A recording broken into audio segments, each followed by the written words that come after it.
A warm welcome all. Welcome to Master Key Academy. നമ്മൾ ഇന്നോട് discuss ചെയ്യാൻ പോകുന്ന ടോപ്പിക് ലബോറട്ടറി കെമിക്കൽസ് ആണ്. ലബോറട്ടറി കെമിക്കൽസിനെ കുറിച്ചാണ് ഡിസ്കസ് ചെയ്യാൻ പോകുന്നത്.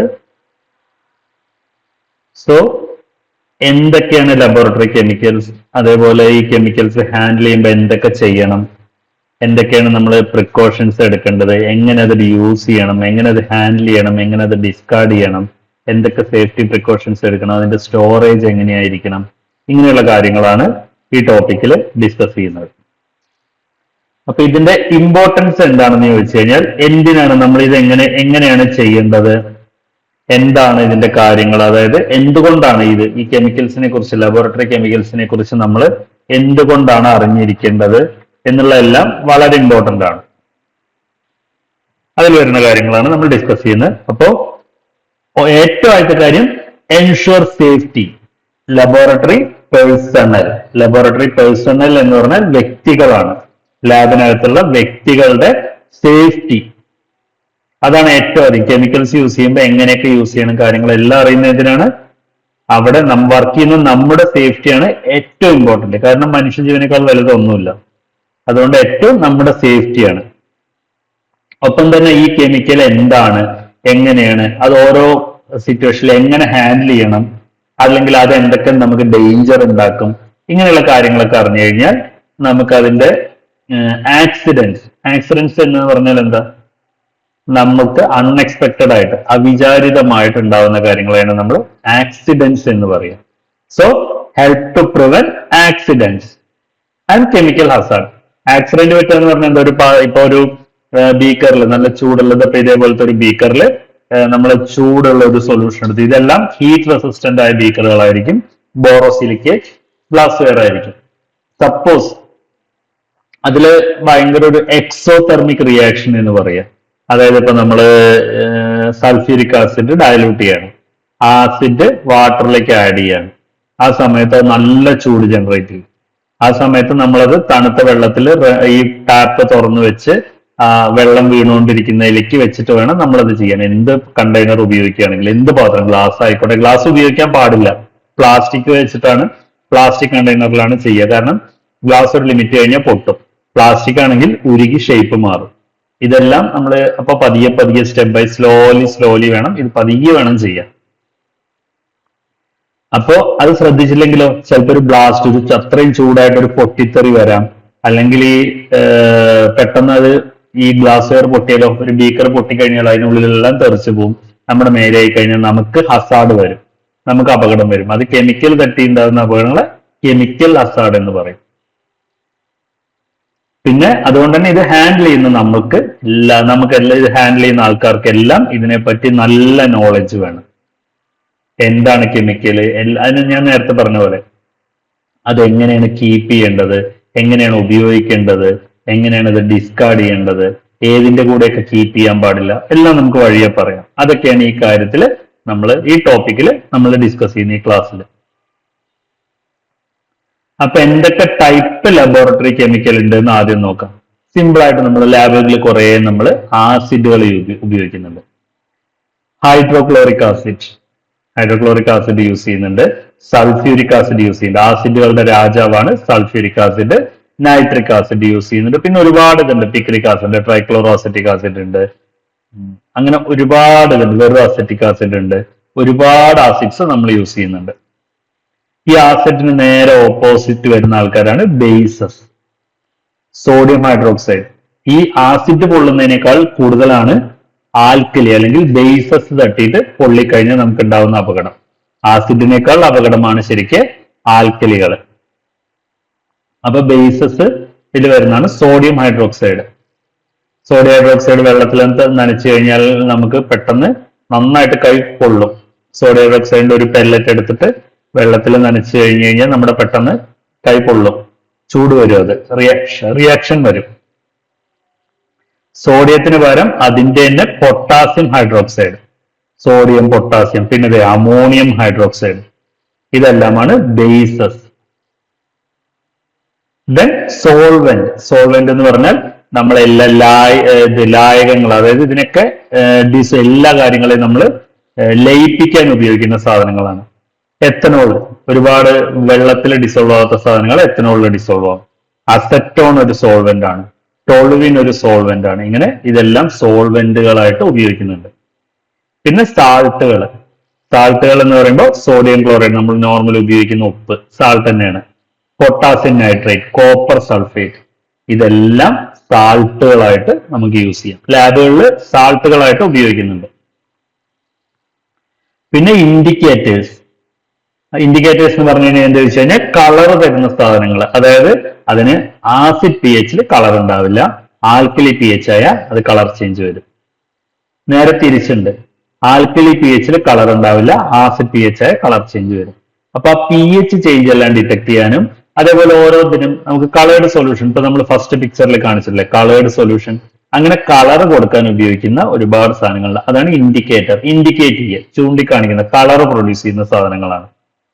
ഒപ്പം തന്നെ റിയേജൻസ് വരുന്നുണ്ട് നമ്മുടെ ലബോറട്ടറിയിൽ. ഇപ്പൊ യൂറിനിൽ ഷുഗർ നോക്കാൻ നിങ്ങൾ എല്ലാവരും ചെയ്തിട്ടുണ്ടായിരിക്കും. ഇന്ന് റിയേജന്റുകൾ പ്ലസ് ടുവിൽ പഠിക്കുമ്പോഴും എല്ലാം നമ്മൾ ലാബിൽ, കെമിസ്ട്രി ലാബിൽ ഉപയോഗിക്കുന്ന റിയേജന്റുകൾ. ഇപ്പോൾ ഇതിൽ ബെനഡിക് റിയേജന്റ്, VHSC MLT പഠിച്ചവർക്കൊക്കെ അറിയാം ബെനഡിക് റിയേജന്റ്, അല്ലെങ്കിൽ പ്ലസ് ടുവിൽ പഠിച്ചവർക്കും അറിയാം യൂറിനിൽ ഷുഗർ കണ്ടുപിടിക്കാനുള്ളതാണ് കോപ്പർ സൾഫേറ്റ് എല്ലാം വരുന്ന ബെനഡിക് റിയേജന്റ്. അങ്ങനെയുള്ള റിയേജന്റ്സ് വരാം. പിന്നെ ഓക്സിഡൈസേഴ്സ് ആൻഡ് റെഡ്യൂസേഴ്സ്. ഓക്സിഡൈസിങ് ഏജന്റ് ആണ് പൊട്ടാസ്യം പെർമാംഗനേറ്റ്, ഹൈഡ്രജൻ പെറോക്സൈഡ് എല്ലാം. നമുക്ക് ഈ കാലിൽ കുഴിന് നഖം എന്നൊക്കെ പറയില്ലേ, നഖം നിൽക്കുന്ന ആ ഭാഗത്ത് സ്കിന്ന് കയറി കവർ ചെയ്ത് അതിനുള്ളിൽ പൊടി അഴുക്കെല്ലാം പോയിട്ട് അവിടെ വേദന വരുമ്പോൾ നമുക്ക് കടയിൽ നിന്ന് മെഡിക്കൽ ഷോപ്പിൽ നിന്ന് കിട്ടുന്ന ഒരു സൊല്യൂഷൻ അതിൽ ഒഴിച്ചു കഴിഞ്ഞാൽ അതിങ്ങനെ പതഞ്ഞു വന്നിട്ട് അച്ചാലി എല്ലാം റിമൂവ് ചെയ്യുന്ന പരിപാടി, ആ സാധനമാണ് ഹൈഡ്രജൻ പെറോക്സൈഡ്. അത് ഓക്സിഡൈസ് ചെയ്യുന്ന സാധനങ്ങൾ. ഇത് ലാബിൽ ഒരുപാട് ടെസ്റ്റുകൾക്ക് നമ്മൾ ഉപയോഗിക്കുന്നുണ്ട് ഹൈഡ്രജൻ പെറോക്സൈഡ്.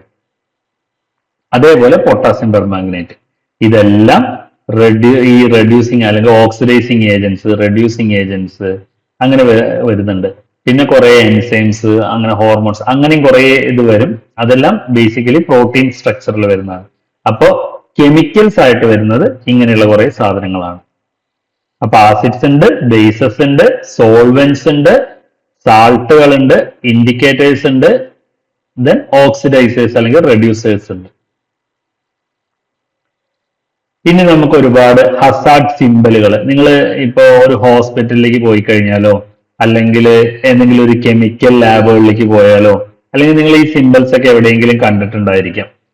ടോക്സിക് ആയ ഒരു സാധനം ഹാൻഡിൽ ചെയ്യുന്ന സ്ഥലങ്ങളാണെങ്കിൽ അവിടെ ഇങ്ങനത്തെ ഒരു സിമ്പിൾ കൊടുത്തിട്ടുണ്ടാവും. കാരണം നമ്മളത് മര്യാദയ്ക്ക് ഹാൻഡിൽ ചെയ്തില്ലെങ്കിൽ, അല്ലെങ്കിൽ അതിന്റെ പ്രോപ്പർ മെയിൻ്റെനൻസ് ചെയ്തില്ലെങ്കിൽ നമുക്ക് മരണം സംഭവിക്കാം. നമ്മൾ എല്ലായിട്ട് മാറുന്ന ഒരു ഇതിലെ പറയുന്നത്. സ്കള്ളും തലയോട്ടിയും ഒരു ക്രോസ് ബോണും വരുന്നത്, തലയോട്ടി ഇങ്ങനെ ഈ പിക്ചർ ഇതുപോലെ വരുന്നത്, അത് ടോക്സിക് ആയ കെമിക്കൽസിനാണ്. പൊട്ടാസ്യം സയനൈഡ് ഒക്കെ ലാബുകളിൽ ഉപയോഗിക്കുന്നുണ്ട്. ഇപ്പോ ഹീമോഗ്ലോബിൻ എസ്റ്റിമേഷൻ ഒക്കെ ചെയ്യുന്ന സമയത്ത് പൊട്ടാസ്യം സയനൈഡ് ഉപയോഗിക്കുന്നുണ്ട്. അപ്പോ അതിനെല്ലാം ഇങ്ങനെ ഒരു സിമ്പൽ കണ്ടു കഴിഞ്ഞാൽ അത് ടോക്സിക് ആയ സാധനമാണ് എന്ന് നിങ്ങൾ മനസ്സിലാക്കണം. പിന്നെ ഈ തീയിന്റെ ചിഹ്നം കൊടുത്തിട്ടുണ്ടാവും. ഈ തീയിന്റെ ചിഹ്നം ഇങ്ങനെ കൊടുക്കും, അല്ലെങ്കിൽ ബ്ലാക്ക് കളറിൽ. ഇപ്പൊ ഒരു ബോട്ടിലിന്റെ പുറത്ത് വെള്ള സ്റ്റിക്കറിൽ ബ്ലാക്ക് കളറിൽ ഇങ്ങനെ തീയിന്റെ ചിഹ്നം വന്നു കഴിഞ്ഞാൽ അത് കത്തുന്ന സാധനങ്ങളായിരിക്കും. അതിനകത്തുള്ള സാധനങ്ങൾ കത്തുന്നതായിരിക്കും. അതിന് എക്സാമ്പിൾ ആണ് എത്തനോൾ, സ്പിരിറ്റ് ഒക്കെ പറയുന്നില്ല, അസറ്റോൺ, ഇതെല്ലാം കത്തും പെട്ടെന്ന്. അതായത് ചെറിയൊരു തീ കിട്ടിക്കഴിഞ്ഞാൽ അത് കത്തും.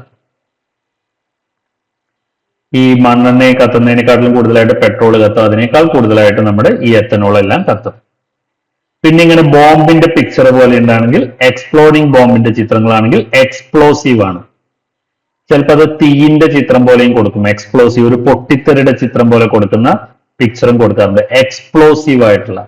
അതായത് അവിടെ എന്തെങ്കിലും ഒരു ചേഞ്ച് വന്നു കഴിഞ്ഞാൽ, ചിലപ്പോൾ ചൂട് വന്നു കഴിഞ്ഞാൽ, അല്ലെങ്കിൽ ഒരു തീ വന്നു കഴിഞ്ഞാൽ, അല്ലെങ്കിൽ നന്നായിട്ടൊന്ന് ചൂട് പറ്റിക്കഴിഞ്ഞാൽ അത് പൊട്ടിത്തെറിക്കുക, എക്സ്പ്ലോഡ് ചെയ്യും. അമോണിയം നൈട്രേറ്റ് ഒക്കെ അങ്ങനെ എക്സ്പ്ലോഡ് ചെയ്യുന്നതാണ്. കുറച്ച് അമോണിയം നൈട്രേറ്റ് ഒരുപാട് ക്വാണ്ടിറ്റിയിൽ, ഒരുപാട് അളവിൽ സൂക്ഷിക്കുന്ന അവിടെ ചെറുതായിട്ടൊരു ടെമ്പറേച്ചറിൽ മാറ്റം വന്നു കഴിഞ്ഞാൽ ചിലപ്പോൾ ഒരു പൊട്ടിത്തെറി തന്നെ ഉണ്ടാവാം. ബോംബ് പൊട്ടിത്തെറിക്കില്ല, അതേപോലെ തന്നെ ഒരു പൊട്ടിത്തെറി വരും. പിന്നെ ഈ ചിഹ്നം ഹോസ്പിറ്റലിലെല്ലാം ചെല്ലുമ്പോൾ നിങ്ങൾ കാണാറുള്ളതാണ്, ബയോ ഹസാർഡ്. ഇത് ബയോ ഹസാർഡിന്റെ ചിഹ്നമാണ്. ഇതിനെല്ലാം എന്തുണ്ട് ബാക്ക്ഗ്രൗണ്ടിൽ, ഇപ്പൊ ഇവിടെ കറുപ്പ് കളറിൽ, ബാക്ക്ഗ്രൗണ്ട് മഞ്ഞ കളറിൽ, അങ്ങനെ ഇതിനെല്ലാം ഓരോ ഇതുണ്ട്. ആ കളർ കോഡ് എല്ലാം നമുക്ക് പറയാം. അപ്പോ ഇൻഫെക്ഷ്യസ് ഏജന്റ് ആണത്. ഇൻഫെക്ഷൻ, അതായത് മനുഷ്യന്, നമുക്ക് മനുഷ്യവർഗത്തിന് എന്തെങ്കിലും അസുഖം ഉണ്ടാക്കുന്ന സാധനങ്ങളായിരിക്കും. ചിലപ്പോൾ ഒരാളുടെ യൂറിൻ ആയിരിക്കാം, ബ്ലഡ് ആയിരിക്കാം, അല്ലെങ്കിൽ എന്തെങ്കിലും ശരീരത്തിൽ നിന്ന് എടുക്കുന്ന എന്തെങ്കിലും ബോഡി ഫ്ലൂയിഡ്സ് ആയിരിക്കാം. അങ്ങനെയുള്ള എല്ലാ സാധനങ്ങളിൽ നിന്നും നമുക്ക് മര്യാദയ്ക്ക് ഹാൻഡിൽ ചെയ്ത, ഗ്ലൗസ് ഒന്നും ഹാൻഡിൽ ഇടാതെ ഉപയോഗിച്ച് കഴിഞ്ഞാൽ മനുഷ്യ ശരീരത്തിൽ നിന്നുള്ളതാണ്. അതിലുള്ള ബാക്ടീരിയ, വൈറസ്, ഫംഗസ്, ഇതെല്ലാം നമുക്കും ഇൻഫെക്ഷൻ ഉണ്ടാക്കാം നമ്മുടെ ബോഡിയിൽ കയറിയിട്ട്. ഈവൻ അത് ചെറിയ അസുഖങ്ങൾ മുതൽ HIV വരെ, ഹെപ്പറ്റൈറ്റിസ് അല്ലെങ്കിൽ HIV അല്ലെങ്കിൽ എയ്ഡ്സ് അങ്ങനെ ഉണ്ടാക്കുന്നത് വരെ നമുക്ക് വരാം. അപ്പൊ അങ്ങനെയുള്ള സാമ്പിൾ എല്ലാം ഭയങ്കര പ്രിക്കോഷനിൽ നമ്മൾ ഹാൻഡിൽ ചെയ്യണം. ബ്ലഡ് സാമ്പിൾസ്, വെറുതെ ഒരു എക്സാമ്പിൾ പറഞ്ഞത്, ബ്ലഡ് സാമ്പിള് ഹ്യൂമൻ ബോഡിയിൽ നിന്ന് വരുന്ന എല്ലാ കാര്യങ്ങളും അതിൽ ഇൻഫെക്ഷനിൽ വരും. പിന്നെ കൊറോസീവ് ആയതിന് ഇങ്ങനത്തെ ഒരു ചിഹ്നം കൊടുക്കാറുണ്ട്. കൊറോസീവ്, അതായത് കൊറോഷൻ അങ്ങനെ ഉണ്ടാക്കുക, അല്ലെങ്കിൽ സ്കിന്നിന് ഡാമേജ് ഉണ്ടാക്കും, കണ്ണിനൊക്കെ ഡാമേജ്, കണ്ണിലേക്കൊക്കെ തട്ടിക്കഴിഞ്ഞാൽ അങ്ങനെയുള്ള ഇറിറ്റേഷൻ ഒക്കെ ഉണ്ടാക്കും. ഹൈഡ്രോക്ലോറിക് ആസിഡ്, സോഡിയം ഹൈഡ്രോക്സൈഡ് സ്കിന്നിലൊക്കെ തട്ടിക്കഴിഞ്ഞാൽ ഒരു പൊള്ളും. ഫീനോൾ എല്ലാം നമ്മൾ വീട്ടിൽ യൂസ് ചെയ്യുന്ന ഫീനോൾ എല്ലാം ഡയലൂട്ടഡ് ഫീനോൾ ആണ്. ആ ഫീനോൾ അല്ല, അതിന്റെ തന്നെ എയർ അനലിറ്റിക്കൽ റിയേജന്റ് ഫീനോൾ എന്ന് പറയും. ഫീനോൾ എന്ന് പറഞ്ഞു കഴിഞ്ഞാൽ കട്ടിയുള്ള ഒരു സാധനമായിരിക്കും. ഒരു ബോട്ടിലിനകത്ത് കട്ടിയിലായിരിക്കും. നമ്മളൊരു 100 ഡിഗ്രിയിലൊക്കെ വെച്ചിട്ട് ചൂടാക്കി കുറെ കഴിയുമ്പോൾ അത് കട്ടിയായത് വെള്ളം പോലെയാവും. ആ ഫീനോൾ നമ്മുടെ കയ്യിലായി കഴിഞ്ഞു കഴിഞ്ഞാൽ വെള്ള കളറായി മാറും. ഈ ഒരു വെള്ള കളറ് നമ്മുടെ കയ്യിന് മേലെ വരും. അത് വാഷ് ചെയ്ത് കളഞ്ഞു കഴിഞ്ഞാലും കഴുകി കളഞ്ഞു കഴിഞ്ഞാലും ചെറിയൊരു തടിപ്പ് പോലെ അതിന് മേലെ വരും. സ്കിന്നിന് മേലെ ചെറിയൊരു തടിപ്പ്, അത് പൊള്ളൽ ഉണ്ടാക്കാണ്. ചെറിയ പൊള്ളല്, ഫീനോൾ ചെറുതായിട്ട് തട്ടിയിട്ട് നമ്മൾ അപ്പം തന്നെ കൈ കഴുകിയാൽ ഉണ്ടാവുന്നതാണ്. കുറെ നേരമൊക്കെ വെച്ച് കഴിഞ്ഞാൽ അത് പൊള്ളും, ഫീനോൾ എല്ലാം തട്ടിപ്പൊള്ളും. പിന്നെ ഹെൽത്ത് ഹസാർഡ്, അതായത് ഇപ്പൊ ക്യാൻസർ ഉണ്ടാക്കുന്ന സാധനങ്ങള്, അല്ലെങ്കിൽ എന്തെങ്കിലും മ്യൂട്ടാജനിക് എന്ന് പറഞ്ഞു കഴിഞ്ഞാൽ നമ്മുടെ ശരീരത്തിൽ മ്യൂട്ടേഷൻ ഉണ്ടാക്കുമ്പോൾ ഈ DNA-ക്കൊക്കെ മ്യൂട്ടേഷൻ വരുത്തി കഴിഞ്ഞാൽ നമുക്ക് പല അസുഖങ്ങൾ വരും. അല്ലെങ്കിൽ അത് എന്തെങ്കിലും ഒരു നോർമൽ സെൽ ഫംഗ്ഷനിങ്ങിന്, നോർമൽ ആയിട്ട് ഒരു സെല്ല് വളർന്നു വരുമ്പോൾ ഒരു ലിമിറ്റ് കഴിഞ്ഞാൽ അത് വളരില്ല. ആ തൊട്ടടുത്ത സെല്ലിൽ ടച്ച് ആയാൽ അത് വളരില്ല. കോണ്ടാക്ട് ഇൻഹിബിഷൻ എന്നൊക്കെ പറഞ്ഞ് കുറെ പ്രോപ്പർട്ടി ഉണ്ട്. അങ്ങനെയാണ് നമുക്ക് നമ്മുടെ ഈ ഷേപ്പും ഈ രൂപത്തിലൊക്കെ നമുക്ക് ഇരിക്കാൻ പറ്റുന്നത്. നമ്മുടെ ശരീരത്തിൽ കണ്ടില്ലേ, ഇപ്പൊ കൈവെള്ള ഇവിടുത്തെ സ്കിൻ കുറച്ച് കട്ടിയുള്ളതാണ്, ഇവിടെ കട്ടിയില്ല. അതുപോലെ ഈ കൈമുട്ടിന്റെ അവിടെ എത്തിക്കഴിഞ്ഞാൽ അവിടുത്തെ സ്കിന്നിന് ഭയങ്കര ഇലാസ്റ്റിസിറ്റി വരും. ഈ കൈയിന്റെ അറ്റത്ത് തന്നെ ഇവിടെ നഖം വരും. നഖത്തില് അതിന് വേറൊരു സ്ട്രക്ചറാണ്, മുടി വേറൊരു സ്ട്രക്ചറാണ്. അതേപോലെ കണ്ണിൽ പുരികം വരുന്നു. അങ്ങനെ പല ഭാഗത്തും കാലിന്റെ അടിഭാഗം, കാലിന്റെ വെള്ള എന്ന് പറയുന്നത് അവിടുത്തെ സ്കിൻ ഈ കൈയിനത്തെ പോലെയല്ല, കുറച്ചുകൂടി കട്ടി കൂടുതലാണ്. അങ്ങനെ ഓരോ ഭാഗത്തും അങ്ങനെയുള്ള ഓരോ ഡിഫറൻസ് ഉണ്ട്. അപ്പോ അങ്ങനെയുള്ള ഇതെല്ലാം ഈ നമ്മുടെ ബോഡിയിൽ ഒരു പ്രോഗ്രാം ചെയ്തു വെച്ച പോലെയാണ് നടക്കുക. അതിനെന്തെങ്കിലും ചേഞ്ച് വരുമ്പോഴാണ് ക്യാൻസർ പോലെയുള്ള അസുഖങ്ങൾ വരാം. അപ്പൊ ഈ ബെൻസീൻ പോലെയുള്ള സാധനങ്ങളെല്ലാം കാർസിനോജനിക് ആണ്. പിന്നെ ഇങ്ങനത്തെ ഒരു ചിഹ്നം കൊടുക്കുക, എക്സ്ക്ലമേഷൻ മാർക്ക് കൊടുത്തിട്ട് ഇറിറ്റേഷൻ ഉണ്ടാക്കുന്നത് അമോണിയ അല്ലെങ്കിൽ ഇപ്പോ എന്താ പറയാ ഫോർമലിൻ. ചില ആൾക്കാർക്ക് ഫോർമലിൻ എല്ലാം കണ്ണിങ്ങനെ എരിയാൻ തുടങ്ങും, ചൊറിയാൻ തോന്നുന്നത്. അത് നമുക്കൊരു ഇറിറ്റൻസ് ആണ്. മൂക്ക് ചൊറിഞ്ഞു തുടങ്ങും. അങ്ങനെയുള്ള കുറെ ഇറിറ്റേഷൻ ഉണ്ടാക്കുന്ന സാധനങ്ങളുണ്ട്. സ്മെല്ല് വന്നു കഴിഞ്ഞാലൊക്കെ, അല്ലെങ്കിൽ സ്കിന്നിൽ ടച്ച് ആയി കഴിഞ്ഞാൽ അങ്ങനെയുള്ള കുറെ സാധനങ്ങളുണ്ട്. അതിനൊക്കെ എക്സാമ്പിൾ ആണ് അമോണിയ എല്ലാം വരുന്നത്. പിന്നെ ഗ്യാസ് സിലിണ്ടർ, ഈ ഗ്യാസ് സിലിണ്ടറിന്റെ ഇതാണ് ഇങ്ങനത്തെ ഒരു പിക്ചർ കൊടുക്കുന്നത്. ഗ്യാസ് സിലിണ്ടർ, ഈ ഗ്യാസ് സിലിണ്ടർ എന്ന് പറഞ്ഞു കഴിഞ്ഞാൽ അതിൽ ഹൈ പവറിൽ നല്ല ഇതായിട്ട് ഗ്യാസ് സ്ട്രോങ് ആയിട്ട് വെച്ചായിരിക്കും. അപ്പൊ അത് നമ്മൾ എന്തെങ്കിലും ചെയ്തു കഴിഞ്ഞാൽ നമുക്ക് ചിലപ്പോൾ ഒരു ഇഞ്ചുറി ഉണ്ടാക്കും. അതാണ് ഈ ഗ്യാസ് ഇതെല്ലാം വരുന്നത്. പിന്നെ ഫൈനൽ അതിൽ വരുന്നതാണ് ഈ എൻവയോൺമെന്റൽ ഹസാർഡുകൾ എന്തെങ്കിലും ഉണ്ടാക്കുന്ന സാധനങ്ങളായിട്ടുള്ള മെർക്കുറി പോലെയുള്ള സാധനങ്ങൾ. ഗ്യാസ് എന്ന് പറഞ്ഞാൽ liquefied petroleum gas, carbon dioxide. Carbon dioxide എന്ന് പറഞ്ഞാൽ വെറൊരു സാധനം മാത്രമല്ല. കാർബൺ ഡൈ ഓക്സൈഡ് ഗ്യാസ് എന്ന് പറഞ്ഞു കഴിഞ്ഞാൽ ശരിക്കുള്ള ഹൈ പ്രഷറിൽ കീപ്പ് ചെയ്ത കാർബൺ ഡൈ ഓക്സൈഡ് ഗ്യാസ് നല്ലതായിട്ട് തണുപ്പിക്കും. നമ്മൾ ലാബിൽ ഒരുപാട് ഹിസ്റ്റോപത്തോളജിയിൽ ഒരുപാട് കാര്യങ്ങൾക്ക് ഉപയോഗിക്കുന്നുണ്ട്, ഫ്രീസ് ഫെച്ചിങ് അല്ലെങ്കിൽ ഫ്രീസ് ഡ്രൈയിങ്ങിനൊക്കെ. അപ്പോ ഈ ഫയർ എക്സ്റ്റിംഗ്വിഷറിൽ കാർബൺ ഡൈ ഓക്സൈഡ് ഗ്യാസ് ആക്കും. അത് നമ്മൾ ഫയർ പറയുമ്പോൾ നമുക്ക് അതിന്റെ കൂടുതൽ കാര്യങ്ങൾ പറയാം. അത് ഇത് തുറന്നു കഴിഞ്ഞാൽ, ഫയർ എക്സ്റ്റിംഗ്വിഷർ എല്ലാവരും കണ്ടിട്ടുണ്ടായിരിക്കില്ലേ, അത് തുറന്നു കഴിഞ്ഞാൽ അത് നമുക്ക് അതിന്റെ ഒരു ഇത് തൊടാൻ പറ്റില്ല. തുറന്നു കഴിഞ്ഞാൽ ഗ്യാസ് പുറത്തേക്ക് വരുമ്പോൾ നല്ല തണുപ്പായിരിക്കും, -20 -30 ഡിഗ്രി ആയിരിക്കും. അപ്പൊ നമുക്ക് ഷോക്ക് വരും, തണുത്തിട്ട് ഷോക്ക് വരും. അപ്പൊ അങ്ങനെയുള്ള കുറെ കാര്യങ്ങളുണ്ട്. ഇതെല്ലാം ഈ ഹസാർഡസ് സിംബൽസ് വെച്ചിട്ടാണ് നമ്മൾ കാണിക്കുക. അതാണ് ഹസാർഡസ് സിംബൽസ് എന്ന് പറയുന്നത്. ഇനി കളർ കോഡ് കൊടുക്കും ഓരോ കാര്യങ്ങൾക്കും. ഡേഞ്ചർ ആണെങ്കിൽ എന്താ, ഡേഞ്ചറിന്റെ എന്താ നമ്മൾ കൊടുക്കുക, റെഡ് കളർ കൊടുത്താൽ അത് ഡേഞ്ചർ ആണ്. നമുക്ക് നിങ്ങൾ ഹോസ്പിറ്റലിൽ ചെന്നാലും മതി, നിങ്ങൾ അവിടെ ഒരു ഹോസ്പിറ്റലിലേക്ക് ചെല്ലുമ്പോൾ അവിടെ നിങ്ങൾക്ക് നീല ബോർഡുകളിൽ ഉണ്ടായിരിക്കും, പച്ച ബോർഡ് വരും. പച്ച ബോർഡ് എന്ന് പറഞ്ഞു കഴിഞ്ഞാൽ അതിൽ എന്തെങ്കിലും ഇൻഫർമേഷൻ ആവും, അത് നിങ്ങൾക്ക് നോർമലായി അറിയാനാവും. നീല എന്ന് പറഞ്ഞു കഴിഞ്ഞാൽ അത് ഹെൽത്ത് ഹസാർഡ് ആണ്. മഞ്ഞ കളർ വരുമ്പോൾ അവിടെ കുറച്ചുകൂടി ഡേഞ്ചർ ആണ്. റെഡ് എന്ന് പറഞ്ഞു കഴിഞ്ഞാൽ നിങ്ങൾ അങ്ങോട്ട് പോവാൻ പാടില്ല. സോ ഫ്ലെയിമബിൾ ഫയർ ഹസാർഡ് ഒക്കെ വരുന്നതാണ്. എത്തനോളൊക്കെ കീപ്പ് ചെയ്യുന്ന, എത്തനോൾ കീപ്പ് ചെയ്യുന്നല്ല, ഈവൻ റെഡ് സോൺ വന്നു കഴിഞ്ഞാൽ അങ്ങോട്ട് നമ്മൾ പോവാൻ പാടില്ല. അല്ലെങ്കിൽ അവിടെ ഓതറൈസ് ആയ ആൾക്കാർ മാത്രമേ, അത് യൂസ് ചെയ്യുന്ന ആൾക്കാർ മാത്രമേ പ്രിക്കോഷൻ എടുത്ത് അവിടെ പോകാൻ പാടും. യെല്ലോ എന്ന് പറഞ്ഞു കഴിഞ്ഞാൽ എന്തെങ്കിലും റിയാക്റ്റീവ് ആയിട്ടുള്ള ഹൈഡ്രജൻ പെറോക്സൈഡ് ഇങ്ങനെയൊക്കെയുള്ള കെമിക്കൽസിന് യെല്ലോയിൽ കീപ്പ് ചെയ്യുക. അല്ലെങ്കിൽ തന്നെ നിങ്ങൾ നോക്കിയാൽ മതി, ഒരു ഹോസ്പിറ്റലിൽ ചെല്ലുമ്പോൾ ഈ കളർ കോഡുകളുടെ ഗ്രീന് കൂടി വരും. നിങ്ങൾക്കുള്ള മെസ്സേജ് ആണെങ്കിൽ വൈറ്റിൽ വരും, നോർമൽ മെസ്സേജ് ആണെങ്കിൽ ഗ്രീനിൽ വരും, റേഡിയേഷൻ കാര്യങ്ങളുടെ മെസ്സേജ് ആണെങ്കിൽ വെള്ള കളറ്, അതേപോലെ ഹെൽത്ത് ഹസാർഡ് ബ്ലൂ കളറിൽ എന്തെങ്കിലും ഒരു മെസ്സേജ്, ഒരു ബ്ലൂ കളർ ഇതിലാണ്, ലെറ്ററിൽ ബാക്ക്ഗ്രൗണ്ടിലാണ്, ബ്ലൂ കളർ ബോർഡിലാണെങ്കിൽ അതിന് ഹെൽത്ത് ഹസാർഡ് ആണ്. അങ്ങനെ ഇതിന് കുറെ കളർ കോഡ് ഉണ്ട്. ഒരു ഹോസ്പിറ്റലിൽ എൻട്രി ചെയ്യുമ്പോൾ ഇങ്ങനെയുള്ള പല കളർ കോഡിൽ തരുന്ന കാര്യങ്ങളെല്ലാം പല കാര്യങ്ങളായിരിക്കും. അതേപോലെ ഫയർ എക്സിറ്റ് എന്നൊക്കെ പറഞ്ഞിട്ടുണ്ടായിരിക്കും. ഒരു തീപിടുത്തുണ്ടായി നമ്മൾ എങ്ങോട്ട് ഓടിപ്പോണത്, അതെല്ലാം ഗ്രീനിലാണ് കാണിച്ചു തരിക. അതെല്ലാം ഇൻഫർമേഷനുകളാണ്. പക്ഷെ ഈ റെഡ് കണ്ടു കഴിഞ്ഞാൽ അങ്ങോട്ട് നമ്മൾ പോവരുത്. യെല്ലോ അതേപോലെ തന്നെയാണ്. യെല്ലോ ആകുമ്പോൾ അത് കുറച്ചുകൂടി കോഷൻ ഉള്ള സ്ഥലങ്ങളാണ്. ബ്ലൂ എന്ന് പറഞ്ഞാൽ നമുക്ക് അതിനെപ്പറ്റി അറിയാത്ത ആൾക്കാർ ചെന്ന് കഴിഞ്ഞാൽ ബുദ്ധിമുട്ടുണ്ടാവും. അവിടെ ആ കാര്യങ്ങൾ, ബ്ലൂ കളർ ബോർഡുകൾ അങ്ങനെ ഇതുണ്ട്. അതേപോലെ ഈ കളർ കോഡ് കൊടുക്കുന്നുണ്ട് എന്നേ ഉള്ളൂ ഇതിനെല്ലാം.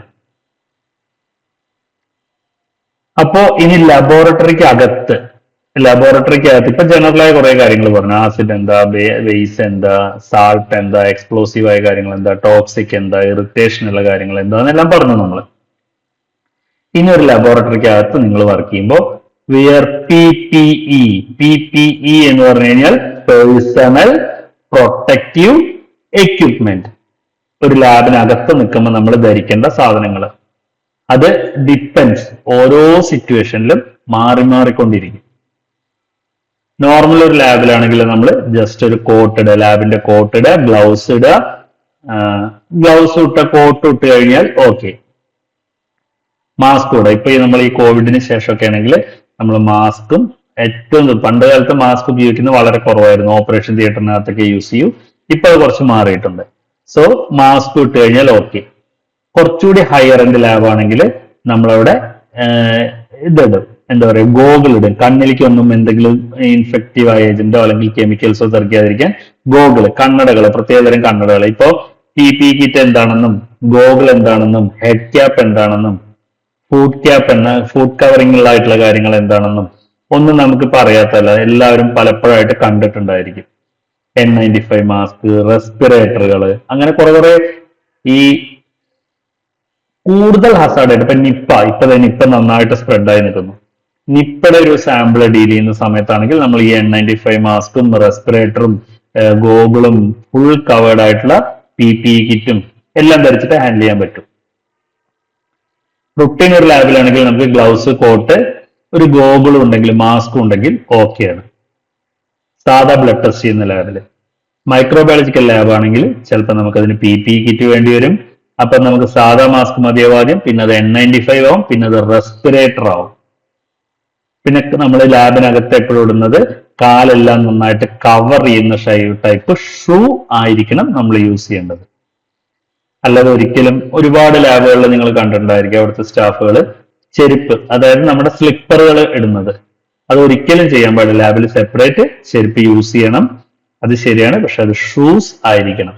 ഷൂസ് എന്ന് പറയും മീൻസ് ഫുള്ളി കവർ ചെയ്യുന്നതായിരിക്കണം. ഒരു ആസിഡോ ഒരു ആൽക്കലി ഒരു പേഷ്യന്റിന്റെ ബ്ലഡോ അല്ലെങ്കിൽ ഒരു നീഡിലോ അല്ലെങ്കിൽ ഒരു ബ്ലേഡോ അല്ലെങ്കിൽ ഒരു സ്ലൈഡോ എന്തെങ്കിലും താഴെ വീണ് നമ്മുടെ കയ്യിൽ നിന്ന് സ്ലിപ്പായി താഴെ വീണ് കാലിൽ വീണ് കാല് മുറിയാൻ പാടില്ല.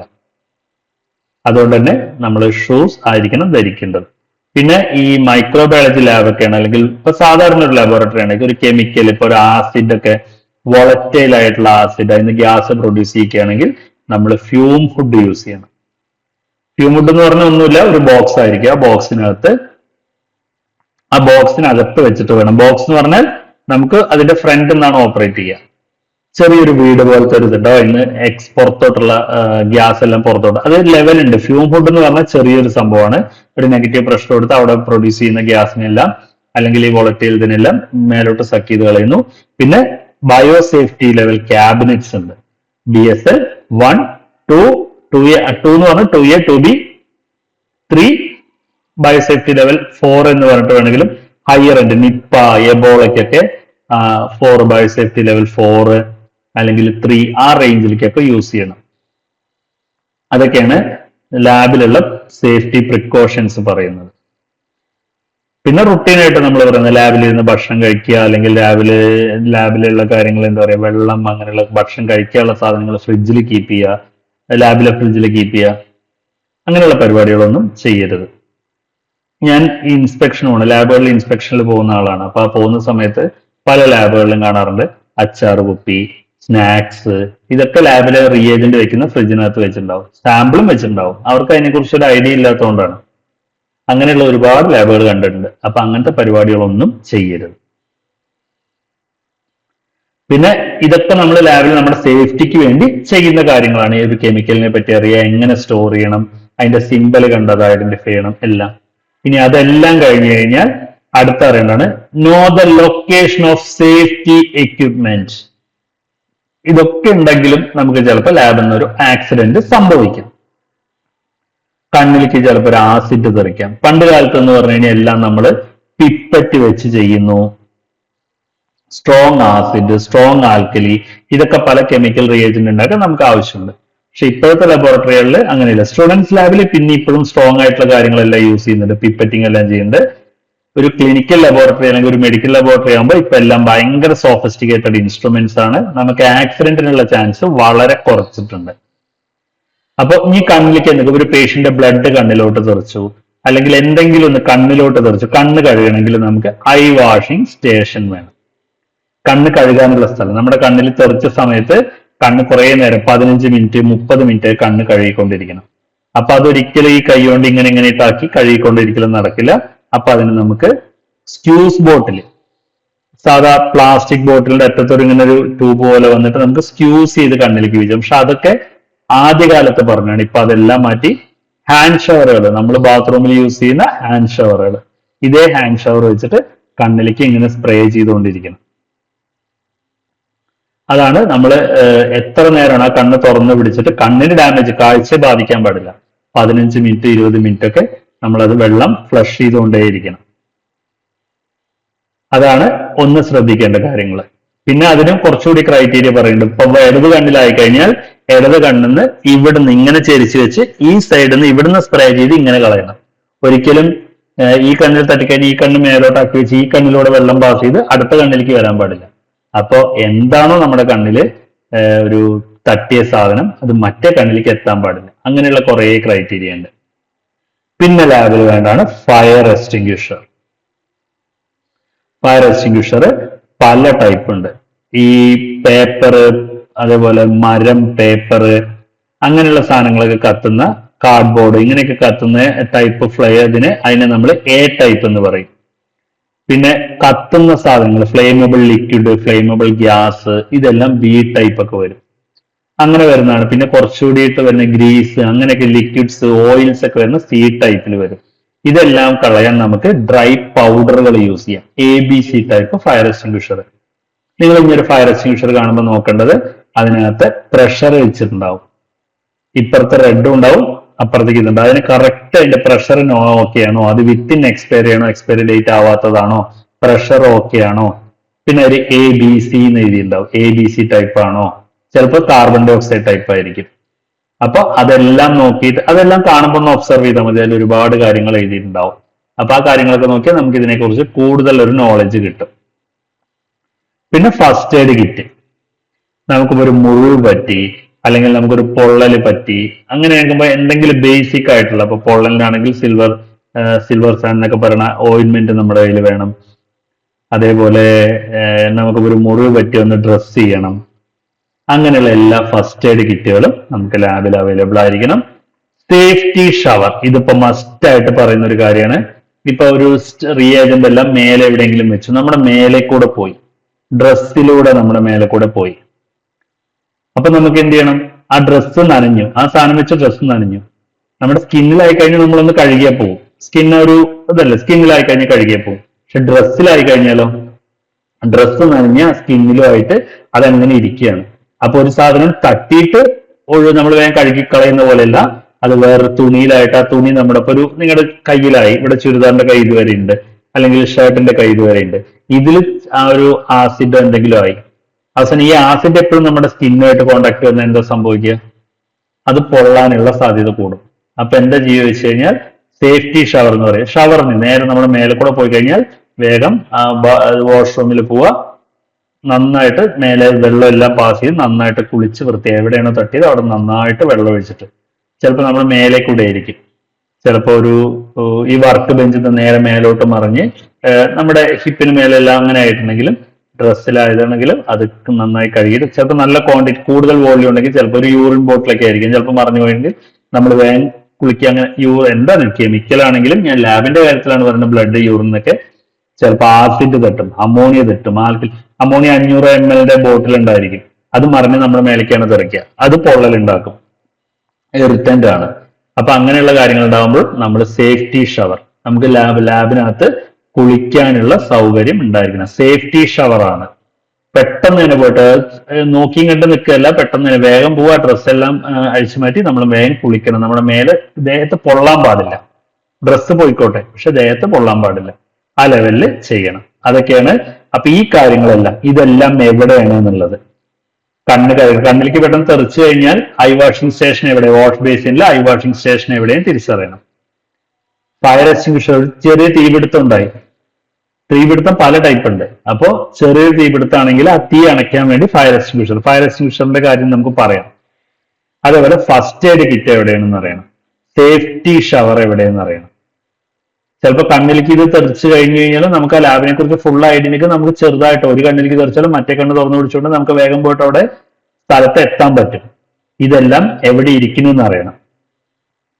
അതേപോലെ ഇപ്പൊ ഒരു ഫസ്റ്റ് എയ്ഡ് കിറ്റ് നമ്മുടെ ലാബിലുണ്ട്, പക്ഷെ അതൊരു അലമാറിനുള്ളിൽ പൂട്ടി വെച്ചതാണെങ്കിലോ, താക്കോല് നമ്മുടെ കയ്യിലില്ല, താക്കോലുള്ള ആള് ലീവാണ്, അല്ലെങ്കിൽ താക്കോലുള്ള ആളും അവിടെ വന്നിട്ടില്ല, എന്ത് ചെയ്യും? അത് പാടില്ല. ഫസ്റ്റ് എയ്ഡ് കിറ്റ് എല്ലാവർക്കും ആക്സസിബിൾ ആയിരിക്കണം.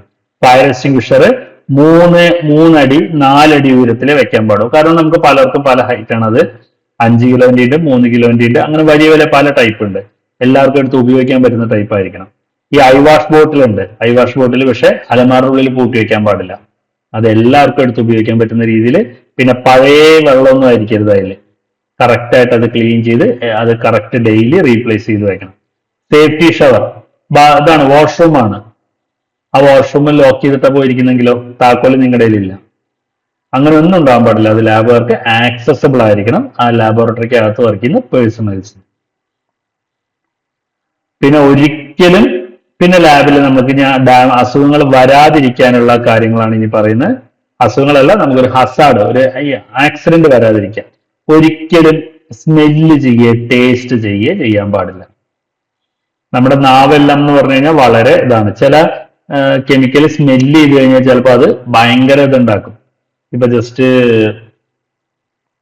അമോണിയ ഒന്ന് സ്മെല്ല് ചെയ്ത് കഴിഞ്ഞാൽ, അല്ലെങ്കിൽ സൾഫ്യൂരിക് ആസിഡ് ഒന്ന് സ്മെല്ല് ചെയ്ത് കഴിഞ്ഞാൽ ചിലപ്പോൾ സ്മെല്ല് ചെയ്യാൻ കൊണ്ടുപോകുമ്പോഴായിരിക്കും കണ്ണിലേക്ക് വേണ്ടി ഫ്യൂംസ് അടിക്കുക.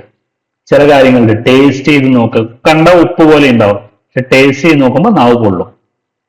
സോഡിയം ഹൈഡ്രോക്സൈഡിന്റെ പൗഡർ ഒക്കെ ആണെങ്കിൽ അങ്ങനെ വരും. പിന്നെ ലാബിൽ ചെയ്യണം. എന്ത് കെമിക്കൽ ആണെങ്കിലും നമുക്ക് ലാബിൽ ചെയ്തിട്ടുള്ള കണ്ടെയ്നർ. വെറുതെ വെച്ചിട്ട് അത് ആസിഡാണ്, അങ്ങനത്തെ ഒരു ബോട്ടിൽ ആസിഡാണ് വെക്കാറ്. നമ്മളിപ്പോ വീട്ടില് ഉപ്പിന്റെ പാത്രം, പഞ്ചസാരയുടെ പാത്രം, അല്ലെങ്കിൽ മഞ്ഞപ്പൊടിയുടെ, മുളക് പൊടിയുടെ പാത്രം എന്ന് പറഞ്ഞാൽ നമുക്ക് കണ്ടറിയും. ആ സെറ്റപ്പ് നമ്മൾ ലാബിൽ ചെയ്യാൻ പാടില്ല. നമ്മൾ മസ്റ്റായിട്ടും അത് ലേബൽ ചെയ്ത് വെക്കണം. പിന്നെ ഡോൺ വർക്ക് എലോൺ, ഒറ്റയ്ക്ക് ലാബിൽ നിന്ന് വർക്ക് ചെയ്യാൻ പാടില്ല.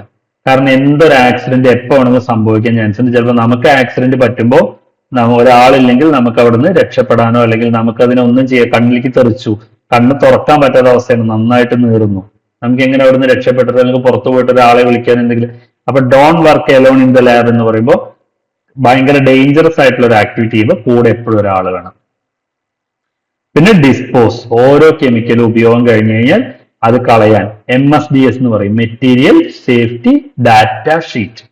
MSDS, material safety data sheet, അല്ലെങ്കിൽ SDS എന്ന് പറയും, സേഫ്റ്റി ഡാറ്റ ഷീറ്റ്, അല്ലെങ്കിൽ മെറ്റീരിയൽ സേഫ്റ്റി. ആ കെമിക്കല് എന്നുണ്ടാക്കിയതാണ്, എന്നാണ് അതിന്റെ എക്സ്പയറി, എത്രയാണ് അതിന്റെ കോൺസെൻട്രേഷൻ, അതെന്താണ് നമുക്ക് ഡേഞ്ചർ ഉണ്ടാക്കുക, അത് എത്ര ക്വാണ്ടിറ്റിയിൽ കീപ്പ് ചെയ്യാൻ പാടോ, അത് എങ്ങനെയാണ് ഉപയോഗിക്കേണ്ടത്, എങ്ങനെയാണത്, എവിടേക്കാണ് സ്റ്റോർ ചെയ്യേണ്ടത്, ഏതൊക്കെ റിയേജന്റിന്റെ കൂടെ സ്റ്റോർ ചെയ്യാൻ പാടില്ല, അത് എങ്ങനെയാണ് ഡിസ്പോസ് ചെയ്യേണ്ടത്, അത് വെച്ചൊരു ആക്സിഡന്റ് പറ്റിയാൽ നമ്മൾ എന്താണ് ചെയ്യേണ്ടത്, ഇതെല്ലാം അതിലുണ്ടായിരിക്കും. അപ്പൊ അതുള്ള MSDS അല്ലെങ്കിൽ SDS എന്ന് പറയും, അത് കീപ്പ് ചെയ്യണം. പിന്നെ ഇത് ലേബൽ ചെയ്യണം എന്ന് പറഞ്ഞില്ലേ, ആ ലേബലിൽ എന്തൊക്കെ കാണണം? Name of chemical, sulphuric acid ആണെങ്കിൽ ഇത്ര percentage concentrated sulphuric acid, 50% sulphuric acid, 25% sulphuric acid, 1% sulphuric acid, അങ്ങനെ ചിലപ്പോൾ N/10 HCl എന്നൊക്കെ, N/10 നോർമാലിറ്റി ബേസിൽ നമ്മൾ കെമിസ്ട്രി ലാബിൽ യൂസ് ചെയ്യുന്നുണ്ട്. പിന്നെ അത് എന്താണെന്നുള്ളത് ഒരിക്കലും ഫ്ലെയിമബിൾ, ഹസാഡസ്, ഇറിറ്റന്റ്, ടോക്സിക് ഇങ്ങനെയല്ല നമ്മൾ എഴുതി വെക്കുകയല്ല ചെയ്യുക, അതിന്റെ സിമ്പൽ കൊടുക്കുകയാണ് ചെയ്യുക. കാരണം അത് ദൂരെ ഒരു പിക്ചർ കാണുമ്പോൾ നമുക്ക് പെട്ടെന്ന് ഐഡന്റിഫൈ ചെയ്യുന്ന പോലെയല്ല അവിടെ എഴുതിയത് വായിക്കുന്നത്. അതുപോലെ എന്തെങ്കിലും ഇതുണ്ടെങ്കിൽ ഭയങ്കര ഡേഞ്ചർ, വാർണിംഗ്, അതായത് ഇപ്പോ fragile item, handle with care എന്നൊക്കെ പറഞ്ഞ് നമ്മൾ എന്തെങ്കിലും ഓർഡർ ചെയ്യുമ്പോൾ ഒക്കെ നമുക്ക് ഫ്രജൈൽ ഐറ്റം എന്നൊക്കെ പറഞ്ഞ് വരാറുണ്ട്. ഒരു ഗ്ലാസിന്റെ പിക്ചർ കൊടുത്തിട്ട് ഒരു ഇൻഡു ഇട്ടിട്ട് പൊട്ടുന്ന സാധനമാണ്. അതേപോലെ സിഗ്നൽ വേർഡ്സ് കൊടുക്കാം, പിക്ചർ കൊടുക്കാം. അതുപോലെ ഹസാർഡ് സ്റ്റേറ്റ്മെന്റ് എന്ന് പറയാം. എന്താണ് അത് ഉണ്ടാക്കുക?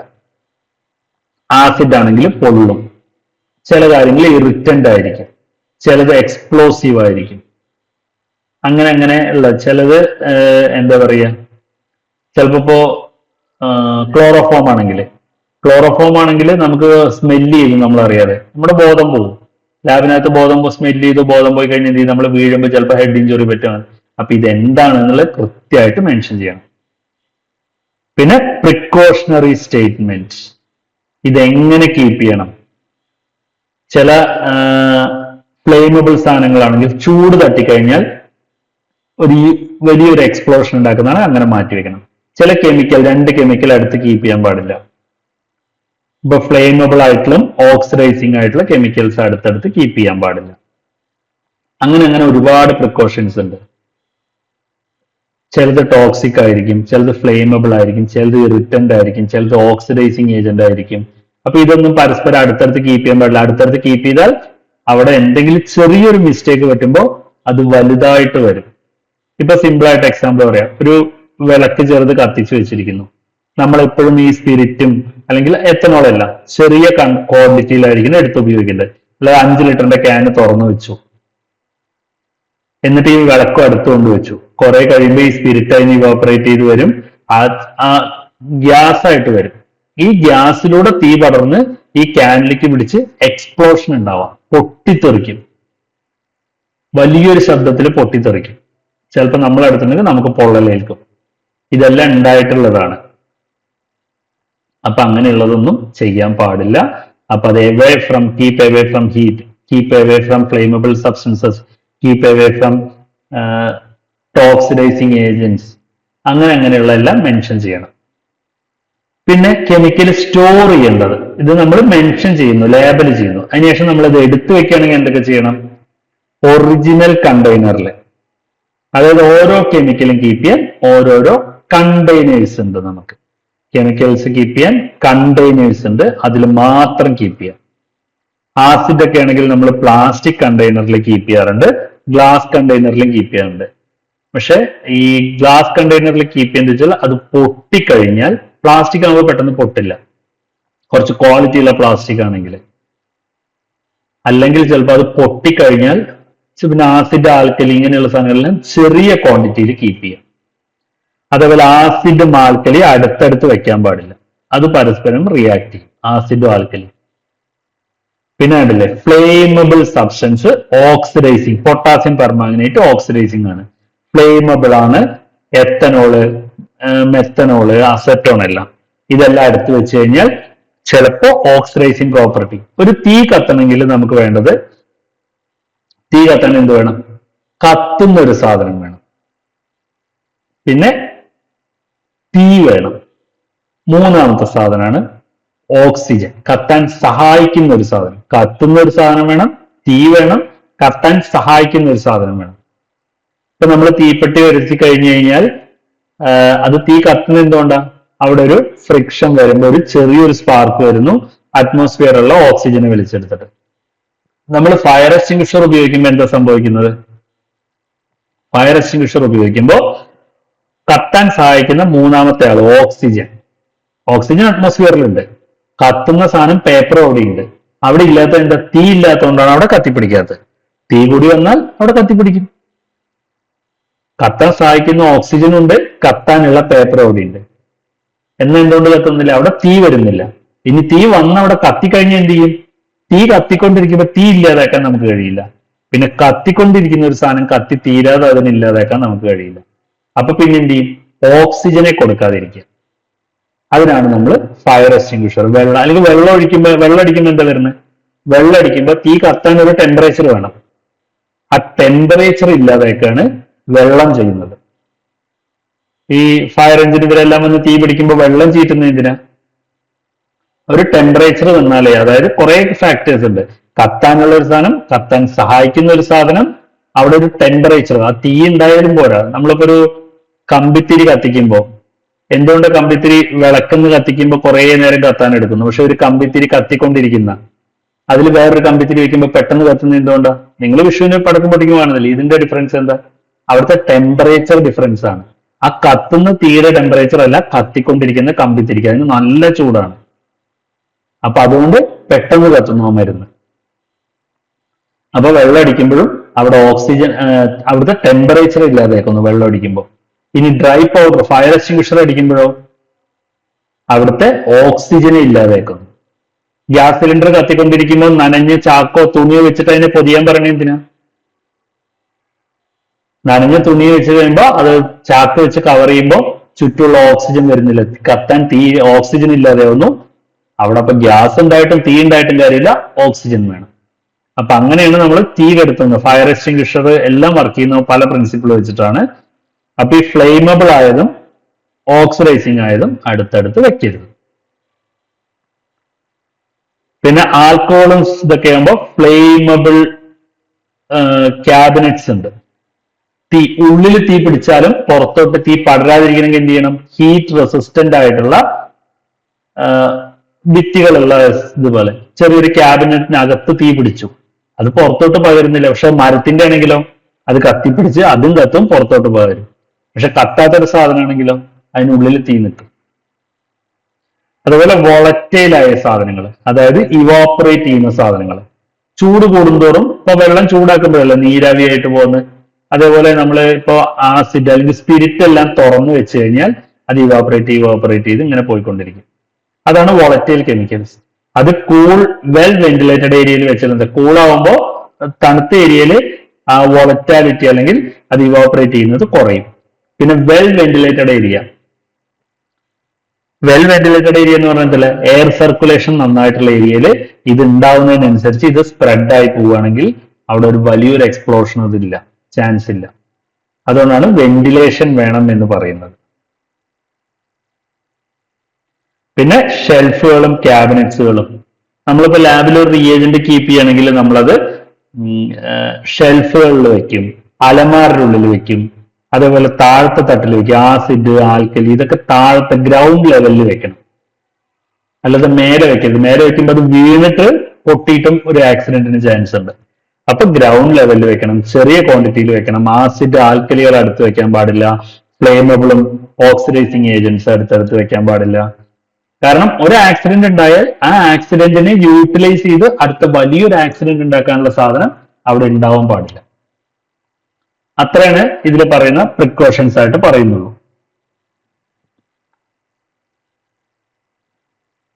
അപ്പോ ആസിഡ് കീപ്പ് ചെയ്യുന്നത് സ്റ്റോറേജ് കോമ്പാറ്റിബിലിറ്റി ആണ്. ആസിഡ്സ് കീപ്പ് ചെയ്യേണ്ടത് നമ്മൾ, അതായത് hydrochloric acid, nitric acid, sulphuric acid എല്ലാം ആസിഡ് ക്യാബിനറ്റ്സ് ആണ്. ആസിഡ് വെക്കാനുള്ള ക്യാബിനറ്റ്സ് ഉണ്ടാവും. ബേസസ് ആണെങ്കിലോ ആൽക്കലികളാണെങ്കിലോ കീപ്പ് സെപ്പറേറ്റ് ഫ്രം ആസിഡ്. ആസിഡും ബേസസും അടുത്ത് വെക്കാൻ പാടില്ല. ആസിഡിന്റെ അടുത്ത് ബേസ് വെക്കാൻ പാടില്ല എന്നല്ല, ബേസിന്റെ അടുത്ത് ആസിഡും വയ്ക്കാൻ പാടില്ല. ഫ്ലെയിമബിളിന് എക്സാമ്പിൾ ആണ് എത്തനോൾ. അതിനെന്ത് ചെയ്യും? Flame proof cabinet. തീ ഉള്ളിലോട്ട് കിട്ടാൻ പാടില്ല. ഇപ്പൊ ഈ എത്തനോൾ എല്ലാം കീപ്പ് ചെയ്തതിനകത്തേക്ക് തീ ഉള്ളിലോട്ട് കയറാൻ പാടില്ല. പുറത്തൊരു തീപിടുത്തം ഉണ്ടായി കഴിഞ്ഞാലും ഈ അലമാരയുടെ ഉള്ളിലാണ് ഇത് വെച്ചിരിക്കുന്നെങ്കിൽ അലമാര ഫ്ലെയിം പ്രൂഫ്. ഇപ്പൊ ബുള്ളറ്റ് പ്രൂഫ് എന്ന് കേട്ടില്ലേ, ബുള്ളറ്റ് കയറാത്ത ടൈപ്പ് സാധനം. അതേപോലെ ഫ്ലെയിം പ്രൂഫ്. തീ ഉള്ളിലോട്ട് കയറാൻ പാടില്ല. തീ ഉള്ളിലോട്ട് കയറിയാലോ തീ കത്തുമ്പോ അവിടെ ഒരു ചൂട് വരും. ചൂട് വരുമ്പോ ഈ കണ്ടെയ്നർ കീപ്പ് ചെയ്ത കണ്ടെയ്നർ ചൂടാവും. കുറച്ച് കഴിഞ്ഞാൽ അതൊരു എക്സ്പ്ലോഷൻ, വലിയൊരു പൊട്ടിത്തെറി ഉണ്ടാവും.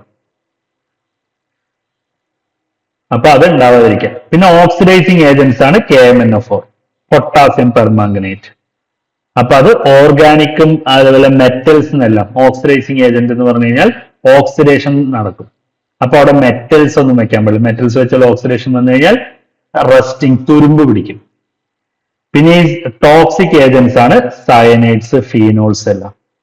അത് ലോക്കബിൾ പോയിസൺ ക്യാബിനറ്റ്, ലോക്ക് ചെയ്ത് വെക്കാൻ പറ്റുന്ന പോയിസണസ്. ഈ സയനൈഡ് ഒക്കെ കീപ്പ് ചെയ്യുമ്പോൾ ഒരു ലബോറട്ടറിയിൽ സയനൈഡ് കീപ്പ് ചെയ്യുകയാണെങ്കിൽ അത് 2 ലോക്കുള്ള അലമാര. ആദ്യം പുറത്തൊരു ലോക്കും അലമാര തുറന്നു കഴിഞ്ഞാൽ ഉള്ളിലൊരു ലോക്ക് വേണം. ഇതിന്റെ 2 കീ രണ്ടാളുടെ കയ്യിലായിരിക്കണം. അതായത് ഉള്ളിൽ നിന്ന് സയനൈഡ് എടുക്കണമെങ്കിൽ ഇവരുടെ 2 പേരുടെ അറിവില്ലാതെ എടുക്കാൻ പാടില്ല. ഇല്ലെങ്കിൽ ഇപ്പൊ എനിക്ക് ഒരാളെ കൊല്ലണം, എനിക്ക് ലാബിൽ വർക്ക് ചെയ്യുന്നു, ഞാൻ വേഗം ഈ 2 താക്കോൽ എന്തെങ്കിലും തുറന്നിട്ട് അയാൾക്ക് സയനൈഡ് എങ്ങനെയെങ്കിലും കൊടുത്ത് കൊല്ലുന്നു. ഒരാൾ പെട്ടെന്ന് മരിച്ചു കഴിഞ്ഞാൽ പോസ്റ്റ്മോർട്ടം ചെയ്താലും സയനൈഡ് ഉള്ളിൽ പോയിട്ടുണ്ടോ എന്നൊക്കെ അറിയാനും, അല്ലെങ്കിൽ അതിനൊക്കെ ഇപ്പൊ കുറച്ചുകൂടി അഡ്വാൻസ്ഡ് ആണ്, പക്ഷെ ഒരാളെ കൊല്ലാൻ കഴിയും. അപ്പൊ അതില്ലാതിരിക്കാൻ, ഇതെല്ലാം മിസ്യൂസ് ചെയ്യാതിരിക്കാൻ. അതുപോലെ മരുന്നുകളുണ്ട് കേട്ടോ.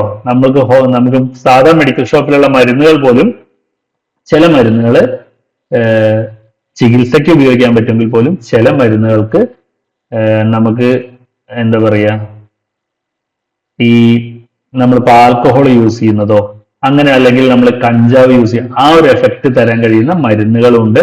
അതേപോലെ തന്നെ ഒരാളെ അതിന് തന്നെ കൂടുതൽ ഡോസിൽ ഉപയോഗിച്ച്, ഇപ്പൊ ഉറക്ക ഗുളികയെല്ലാം കൂടുതൽ ഉപയോഗിച്ച് കഴിഞ്ഞാൽ ഒരാളെ കൊല്ലാനും പറ്റും നമുക്ക്.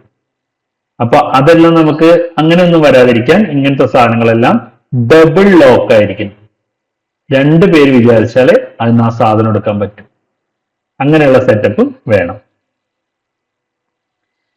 ഇനി സ്പിൽ മാനേജ്മെന്റ്. ലാബിനകത്ത് ചിലപ്പോൾ ബ്ലഡ് എല്ലാം താഴെ പോയിന്ന് വരാം. ഇപ്പൊ ലാബിനകത്തൊക്കെ ആണെങ്കിൽ ബ്ലഡ് താഴെ പോവാണെങ്കിൽ ഒരു 5 ml, ഇനിക്കൊരു 10 ml മാക്സിമം. അങ്ങനെയൊക്കെ പോവുകയാണെങ്കിൽ വേഗം അതിന് മേലെ പോയ ബ്ലഡിന് മേലേക്ക് കുറച്ച് ടിഷ്യൂ പേപ്പറോ നമ്മുടെ അങ്ങനെ എന്തെങ്കിലും ഇട്ടിട്ട് അതിനകത്തേക്ക് 1% ഹൈപ്പോക്ലോറൈറ്റ് ഒഴിച്ച് വെക്കുക. ഒരു 10 മിനിറ്റ് വെക്കുക. എന്നിട്ട് അത് തുടച്ചെടുത്ത് കളയുക. അപ്പൊ ചുറ്റും കോശം പോടല്ല, ആരും പോയിട്ട് അതിൽ ചവിട്ടൊന്നും ചെയ്യരുത്. അത് ഇൻഫെക്ഷസ് ആയി കാണണം, ബ്ലഡ് ആണെങ്കിലും യൂറിൻ ആണെങ്കിലും ഒക്കെ. അല്ലെങ്കിൽ ഇപ്പൊ നമുക്ക് അബ്സോർബൻ പാഡുകളുണ്ട്, അല്ലെങ്കിൽ ഈ കെമി സോപ്പ് എന്നൊക്കെ പറഞ്ഞിട്ടുള്ള അതിനെ ഡീകണ്ടാമിനേറ്റ് ചെയ്യാനുള്ള സാധനങ്ങൾ, പൗഡറുകളുണ്ട്. അത് വെച്ചിട്ട് ന്യൂട്രലൈസ് ചെയ്തൊക്കെ ചെയ്യാം. വലിയ സ്പില്ലാണെങ്കിൽ എന്താ ചെയ്യുക? ഇപ്പൊ ഒരു ഓപ്പറേഷൻ തിയേറ്ററിലാണ് ഒരു പേഷ്യന്റ് ഒരു 1 ലിറ്ററോളം ബ്ലഡ് പോയി. ബ്ലഡ് അവർക്ക് കയറ്റിയിട്ടുണ്ട്, പക്ഷെ സർജറി സമയത്ത് 1 ലിറ്റർ അല്ലെങ്കിൽ ഒരു 500 ml ബ്ലഡ് പോയി. 1/2 ലിറ്റർ ബ്ലഡ് പോയി എന്ന് പറഞ്ഞാൽ വലിയൊരു സ്പില്ല വരിക. അപ്പൊ അങ്ങനെ ആകുമ്പോ എന്താ ചെയ്യുക? അപ്പൊ അതിന് കുറച്ചുകൂടി വലിയ രീതിയിൽ, ഇതേ സെറ്റപ്പിന് വലിയ രീതിയിൽ ചെയ്യണം. അവിടെ ഒരു കോശം ബോർഡ് വെക്കണം, ആരും അതിൽ ചവിട്ടേ, അതിന് ഇൻഫെക്ഷൻ ഒന്നും കിട്ടാൻ പാടില്ല. ഒരാളുടെ ബ്ലഡ് ആണ്, ഏത് രീതിയിൽ ഇൻഫെക്ഷൻ കിട്ടാം. അതേപോലെ പിന്നുള്ളത്, അപ്പൊ അതാണ് ബ്ലഡിന്റെ എന്തെങ്കിലും ബോഡി ഫ്ലൂയിഡ്സിന്റെ ഒക്കെ സ്പില്ലേജ് പറയുന്നത്. അപ്പൊ വലിയ സ്പില്ല് വരുമ്പോൾ നമ്മൾ കൂടുതൽ ശ്രദ്ധിക്കണം. പിന്നെ മെർക്കുറി സ്പില്ലേജ് ഉണ്ട്. മെർക്കുറി ഭയങ്കര ഡേഞ്ചർ ആണ് നമ്മുടെ തെർമോമീറ്ററിലും അതേപോലെ BP അപ്പാരറ്റസിലൊക്കെ ഉള്ളത്. ഇപ്പൊ അത് മെർക്കുറി ഉപയോഗിക്കാൻ പാടില്ല, അതുകൊണ്ട് തന്നെ നമ്മളെല്ലാം ഡിജിറ്റൽ ആണ് യൂസ് ചെയ്യുന്നത്. അപ്പൊ പണ്ട് മെർക്കുറി ഉപയോഗിക്കുമ്പോൾ എന്താ ചെയ്യുന്നത് വെച്ച് കഴിഞ്ഞാൽ മെർക്കുറി സ്പില്ലേജ് വന്നാൽ വേഗം അവിടെ ലൈറ്റും ഫാനൊക്കെ ഓഫ് ചെയ്യുക. ലൈറ്റ് ഓഫ് ചെയ്യുന്ന എന്തിനു വെച്ചാൽ മെർക്കുറി നന്നായി തിളങ്ങി കാണും. ലൈറ്റ് ഫാൻ എല്ലാം ഓഫ് ചെയ്ത് അവിടെ ഒരു കോഷൻ ബോർഡ് വെക്കുക. കോഷൻ ബോർഡ് വെച്ചിട്ട് ആൾക്കാർ അങ്ങോട്ട് വരാത്ത രീതിയിലാക്കി നമ്മുടെ ഓർണമെന്റ്സ് എല്ലാം, മെർക്കുറി തട്ടിയ സ്വർണ്ണം എല്ലാം അപ്പൊ കളർ മാറും. അപ്പൊ ഈ ഓർണമെന്റ്സ് എല്ലാം ഊരി മാറ്റി ഒന്നാമത് നമ്മൾ ലാബോറട്ടറി പ്രൊഫഷണൽസ് ഓർണമെന്റ്സ് യൂസ് ചെയ്യാൻ പാടില്ല. ഇനി ഉപയോഗിക്കുകയാണെങ്കിൽ അതെല്ലാം പെട്ടെന്ന് അഴിച്ചു മാറ്റി ഗ്ലൗസ്, മാസ്ക്, PPE ഡ്രസ് എല്ലാം അങ്ങനെയുള്ള പ്രിക്കോഷൻ PPEകളെല്ലാം ഇട്ടതിന് ശേഷം എക്സ്റേ ഷീറ്റ് ഇല്ലേ, എക്സ്റേ ഷീറ്റ് വെച്ചിട്ട് അല്ലെങ്കിൽ മൊബൈലിന്റെ ടോർച്ച് അടിച്ചു കഴിഞ്ഞാൽ ഇത് നന്നായിട്ട് ഷൈൻ ചെയ്യും. എന്നിട്ട് ഈ എക്സ്റേ ഷീറ്റ് വെച്ച് ഇതെല്ലാം കൂടി പല പല ചെറിയ ചെറിയ ഡ്രോപ്പ്, ചെറിയ ചെറിയ ബോൾസ് ആയിട്ട് പല ഭാഗത്ത് സ്പ്രെഡ് ആയിരുന്നു, ഇതിനെല്ലാം കൂട്ടി കൂട്ടി വെച്ചിട്ട് ഡബിൾ സിപ്ലോ കവറിൽ 2 തവണയുള്ള കവറിൽ ഇട്ടിട്ട് എന്നിട്ട് വേണം വേസ്റ്റ് ഡിസ്കാർഡ് ചെയ്യാൻ. മെർക്കുറി അത്രയും ഡേഞ്ചറസ് ആണ്. അങ്ങനെയുള്ള കാര്യങ്ങളെല്ലാം നമ്മൾ യൂസ് ചെയ്യണം. അതുപോലെ മെർക്കുറി പോയി കഴിഞ്ഞാൽ വാക്യൂം ക്ലീനർ ഒന്നും യൂസ് ചെയ്യരുത്. അതിനൊരു എയർ പ്രൊഡ്യൂസ് ചെയ്യും പുറകിലോട്ട്. അപ്പൊ അതിലൂടെ ഇത് അത്രയും മൈന്യൂട്ട് എയറോസോൾ ആയിട്ട് മാറും. ഈ മെർക്കുറി പോയിസണിങ് എല്ലാം വരും. അപ്പൊ നമ്മൾ ബ്രീത്ത് ചെയ്താൽ എയറോസോൾ ആയിട്ട്, ബ്രീത്തിങ് വന്നാൽ പോയിസണിങ് വരും. അപ്പൊ മെർക്കുറി സൂക്ഷിച്ച് ഹാൻഡിൽ ചെയ്യണം. പിന്നെ നമുക്ക് അടുത്തൊരു ടോപ്പിക്കുകളാണ് കെമിക്കൽ. എന്തെങ്കിലും നമുക്ക് സ്കിന്നിന് കോണ്ടാക്ട് വന്നു, ഫസ്റ്റ് എയ്ഡ് പറയുന്നത്. സ്കിൻ കോണ്ടാക്ട് വന്നാൽ 15-20 മിനിറ്റ്, ഞാൻ നേരത്തെ പറഞ്ഞു, ഒരു ഇതായി കഴിഞ്ഞാൽ 15-20 മിനിറ്റ് വാഷ് ചെയ്യണം. ഇല്ലെങ്കിൽ നമുക്കത് പൊള്ളൽ ഉണ്ടാക്കാൻ ചാൻസ് ഉണ്ട്. ഐ എക്സ്പോഷർ വന്നാൽ ഐ വാഷിംഗ് സ്റ്റേഷനിൽ പോയിട്ട് 15-20 മിനിറ്റ്. ഈ സ്കിൻ കോണ്ടാക്ട് വന്നാൽ ഈ 15-20 മിനിറ്റ് എന്ന് പറയുന്നത്, അല്ലെങ്കിൽ അരമണിക്കൂർ ചെയ്യുന്നത് ആസിഡിനാണ്. ആൽക്കലി ആണെങ്കിൽ 1 മണിക്കൂർ ചെയ്യണം. ആൽക്കലിയാണ് നമ്മുടെ സ്കിന്നിലായെങ്കിൽ 1 മണിക്കൂർ വാഷ് ചെയ്യണം. പിന്നെ ഇത് ഒരു അരമണിക്കൂറോളം. എന്നിട്ട് എത്രയും പെട്ടെന്ന് ഡോക്ടറെ കാണിക്കണം കണ്ണിന് എന്തെങ്കിലും പറ്റിക്കഴിഞ്ഞാൽ. അതേപോലെ എന്തെങ്കിലും ഒരു ഗ്യാസ് ഒക്കെ നമ്മളിങ്ങനെ ബ്രീത്ത് ചെയ്യാണ്. കുറച്ച് ആളുകൾക്ക് അനുഭവം ഉണ്ടാവും. ഈ വണ്ടി കഴുകാൻ കൊടുക്കില്ലേ, വാട്ടർ വാഷ് ചെയ്യുന്ന സ്ഥലത്ത് അവര് ഡീസൽ അടിച്ച് വാഷ് ചെയ്യും. അപ്പൊ ഡീസൽ അടിക്കുന്ന സമയത്ത് അവരത് സ്പ്രേ ചെയ്യുക ഡീസൽ ആക്കിയിട്ട്. അപ്പൊ നമ്മൾ അവിടെ വന്നു കഴിഞ്ഞാൽ നമുക്ക് ഭയങ്കര സഫക്കേഷൻ, ഭയങ്കര ഇറിറ്റേഷൻ ഫീൽ ചെയ്യും.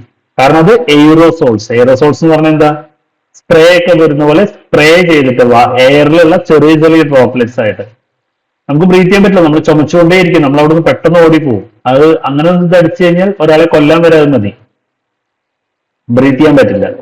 ഭയങ്കര സഫക്കേഷൻ, ലങ്സിലെത്തി അപ്പൊ നമുക്ക് നമ്മൾ പ്രശ്നങ്ങൾ വരും. അപ്പൊ നമ്മൾ അവിടെ നിന്ന് എത്രയും പെട്ടെന്ന് മാറുന്ന പോലെ മാറണം. പിന്നെ എന്തെങ്കിലും ഇൻജസ്റ്റ് ചെയ്തു, മൗത്ത് പിപ്പറ്റ് ഒക്കെ, പണ്ടൊക്കെ മൗത്ത് പിപ്പറ്റ്, ഇപ്പൊ മൗത്ത് പിപ്പറ്റിങ് ഇല്ല, എന്നാലും മൗത്ത് പിപ്പറ്റ് ചെയ്തു കഴിഞ്ഞാൽ എന്ത് ചെയ്യണം ചോദിച്ചു കഴിഞ്ഞാൽ വോമിറ്റ് ചെയ്യാനുള്ള പരിപാടി ഉണ്ടാക്കരുത്. കാരണം അങ്ങോട്ട് പോകുമ്പോൾ ഒന്ന് പൊള്ളിയിട്ടുണ്ടാവും. നമ്മൾ വോമിറ്റ് ചെയ്യാൻ നോക്കുമ്പോഴോ അത് ഇങ്ങോട്ട് തിരിച്ചു വരുമ്പോൾ ഒന്നുകൂടി പൊള്ളും. ഓൾറെഡി പൊള്ളിയ സ്ഥലത്താകുമ്പോൾ കൂടുതൽ ഇത് വരും. അതുകൊണ്ട് തന്നെ അത് നമ്മൾ എന്തെങ്കിലും ഇൻജസ്റ്റ് ചെയ്ത് കഴിഞ്ഞാൽ നമ്മൾ അതിനെ ന്യൂട്രലൈസ് ചെയ്യുന്ന സാധനങ്ങളാണ് കഴിക്കേണ്ടത്. ആസിഡ് ചെന്ന ആൽക്കലി പോലെയുള്ള സാധനങ്ങൾ, അല്ലെങ്കിൽ ഒരു ആൽക്കലി സോഡിയം ഹൈഡ്രോക്സൈഡ് സോൾവ് ചെയ്ത് കഴിഞ്ഞാൽ നാരങ്ങ വെള്ളം കുടിക്കുക, സിട്രിക് ആസിഡ് അങ്ങനെയുള്ളത് ചെയ്യും. പണ്ട് കാലത്ത് അങ്ങനെ പറഞ്ഞിട്ടുണ്ടായിരുന്നു, ഇപ്പൊ അതും പറയുന്നില്ല. നിറയെ എന്താ പറയുക, നന്നായി വെള്ളം കുടിച്ച് ഡോക്ടറെ കാണിക്കുക. അതിനെങ്ങനെയെങ്കിലും നമ്മളത് പുറത്തെടുത്ത് കളയുക, ട്യൂബ് ഇട്ടിട്ടൊക്കെ പുറത്തെടുത്ത് കളയുക. അങ്ങനെയാണ് ഇപ്പൊ പറയുന്നത്. പിന്നെ കെമിക്കലിന്റെ ഡിസ്പോസൽ ഒരിക്കലും അത് നമ്മുടെ നോർമൽ വാഷ് ബേസിനിലോ നോർമൽ ഡ്രെയിനേജിലോ കളയരുത്. നോർമൽ ഡ്രെയിനേജ് എന്ന് പറഞ്ഞാൽ പുറത്ത് ചിലപ്പോൾ വെള്ളം ലീക്കായിട്ട് പോകുന്ന പോലെയൊക്കെ പോവാം. അതുകൊണ്ട് ലബോറട്ടറിയിലെ വേസ്റ്റ് എല്ലാം സെപ്പറേറ്റ് പിറ്റിലേക്ക് പോകേണ്ടി വരും. അത് ചിലപ്പോൾ ഒരു കെമിക്കൽ ആയിരിക്കും, ആസിഡ് ആയിരിക്കും, അത് പുറത്തോട്ട് ഇങ്ങനെ ഡ്രെയിനിലേക്ക് ഡ്രെയിൻ ചെയ്തോണം. ആൾക്കാർ അതിലൂടെ ചവിട്ടി നടക്കുന്ന ഒരു ഇത് വരികയാണെങ്കിലോ അവരുടെ കാല് പൊള്ളും. കുറച്ച് കഴിയുമ്പോഴാണ് അവർക്ക്, അതിൽ വെള്ളമാണെന്ന് വിചാരിച്ചവർ നടക്കും, കുറച്ച് കഴിയുമ്പോഴാണ് സ്കിന്നെല്ലാം ഇളകി വരുന്ന രീതിയിൽ അവർക്ക് വരിക. പിന്നെ വേസ്റ്റുകളെല്ലാം ബയോഹസാർഡ് ബിൻ അല്ലെങ്കിൽ കെമിക്കൽ വേസ്റ്റ് കണ്ടെയ്നറിൽ മാത്രം വേസ്റ്റുകൾ. മെഡിക്കൽ വേസ്റ്റുകളെല്ലാം നമുക്ക് ബയോമെഡിക്കൽ വേസ്റ്റ് മാനേജ്മെന്റിൽ തന്നെ ചെയ്യാം. ബയോമെഡിക്കൽ വേസ്റ്റ് മാനേജ്മെന്റ് റൂൾ ഉണ്ട്. അതാണ് നമ്മൾ ലാബുകളിലൊക്കെ വരുമ്പോൾ കോട്ടൺ, ബ്ലഡ് ആയ കോട്ടൺ, നമ്മുടെ ബോഡി പാർട്സ് അതെല്ലാം യെല്ലോയിലും plastic items, syringe, catheter, bottles, plastic bottles എല്ലാം റെഡില് അങ്ങനെ തന്നെ നമ്മൾ ഡിസ്പോസ് ചെയ്യണം. ഇനിയാണ് നമ്മൾ പറഞ്ഞ സേഫ്റ്റി ഡോക്യുമെന്റേഷൻ. സേഫ്റ്റി ഡോക്യുമെന്റേഷൻ എന്ന് പറഞ്ഞാൽ സേഫ്റ്റി ഡാറ്റ ഷീറ്റ്. ഓരോ കെമിക്കലിനും സേഫ്റ്റി ഡാറ്റ ഷീറ്റ് ഉണ്ടായിരിക്കും. അതിലെന്താണോ പറയുന്നത് അതുപോലെ തന്നെ അത് പ്രോസസ് ചെയ്യണം. അപ്പൊ അത് ഏതാണ് കെമിക്കൽ എന്ന് നമുക്ക് പറഞ്ഞു തരും. എന്ത് ടൈപ്പ് ഹസാർഡാണ് അത് ഉണ്ടാക്കുക, പൊള്ളുകയാണോ, ഇറിറ്റന്റ് ആണോ, ടോക്സിക് ആണോ, ഇനി അതിനായിട്ട് എന്തെങ്കിലും ആക്സിഡന്റ് ഉണ്ടായാൽ അതിന്റെ ഫസ്റ്റ് എയ്ഡ് എന്ത് ചെയ്യണം, അതെങ്ങനെ ഹാൻഡിൽ ചെയ്യണം, അത് എവിടെ സ്റ്റോർ ചെയ്യണം, അതിന്റെ എക്സ്പോഷർ കൺട്രോൾ, അത് കൂടുതൽ നമുക്ക് ബോഡിക്ക് എക്സ്പോഷർ വന്നാൽ ചിലപ്പോൾ ഭയങ്കര ഡേഞ്ചർ ആവുന്ന ഉണ്ടാവും. അപ്പൊ എക്സ്പോഷർ എങ്ങനെ കൺട്രോൾ ചെയ്യാം, അതുപോലെ അത് എങ്ങനെ ഡിസ്പോസ് ചെയ്യണം.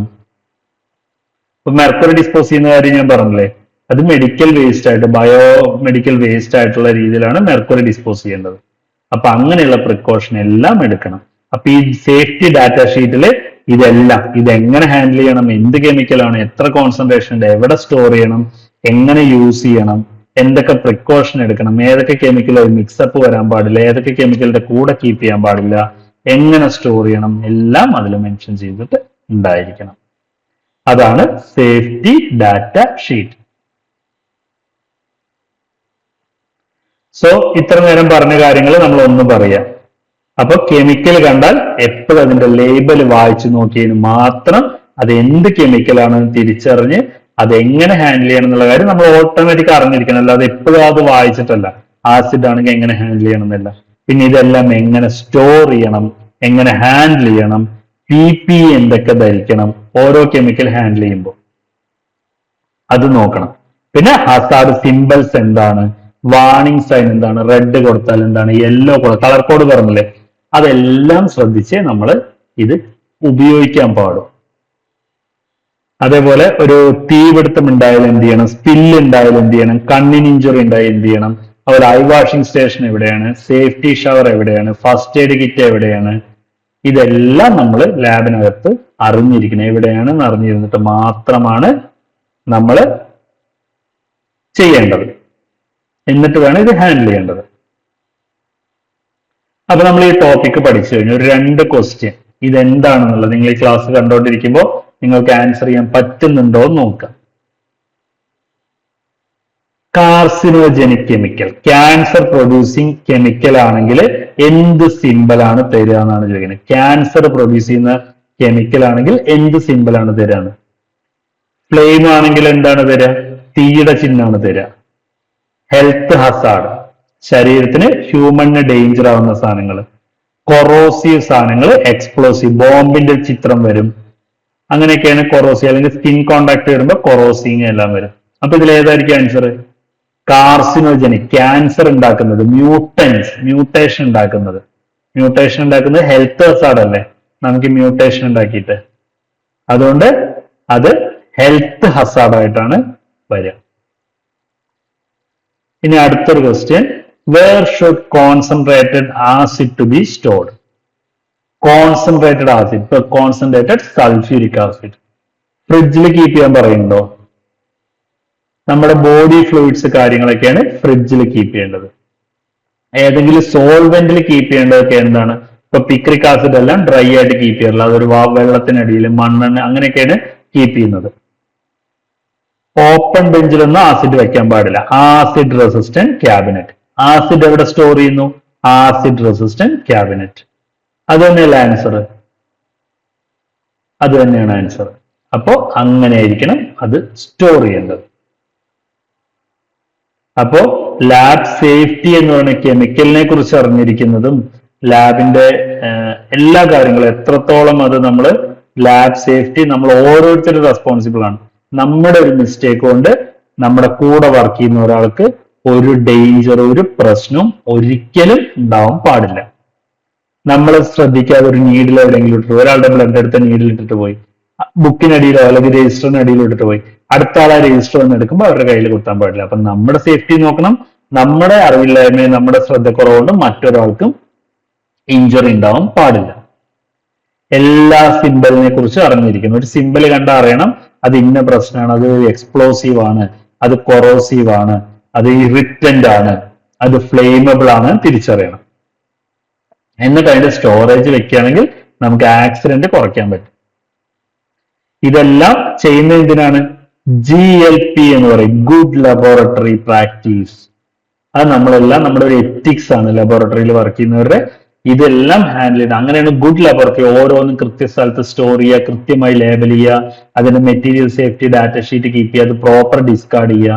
നമ്മുടെ ഒരു ആക്ഷൻ കൊണ്ടും നമ്മുടെ ഒരു പ്രവൃത്തി കൊണ്ടും ഒരാൾക്കും ഡേഞ്ചർ ഉണ്ടാവരുത്. നമുക്കും ഉണ്ടാവാൻ പാടില്ല, വേറൊരാൾക്കും ഉണ്ടാവാൻ പാടില്ല. അതൊക്കെയാണ് ഇതിൽ ശ്രദ്ധിക്കേണ്ട കാര്യങ്ങൾ. അപ്പൊ എല്ലാ കാര്യങ്ങളും ഇതിൽ പറഞ്ഞ കാര്യങ്ങൾ മനസ്സിലായി എന്ന് വിചാരിക്കുന്നു. നന്നായി വായിക്കുക, പഠിക്കുക. Thank you.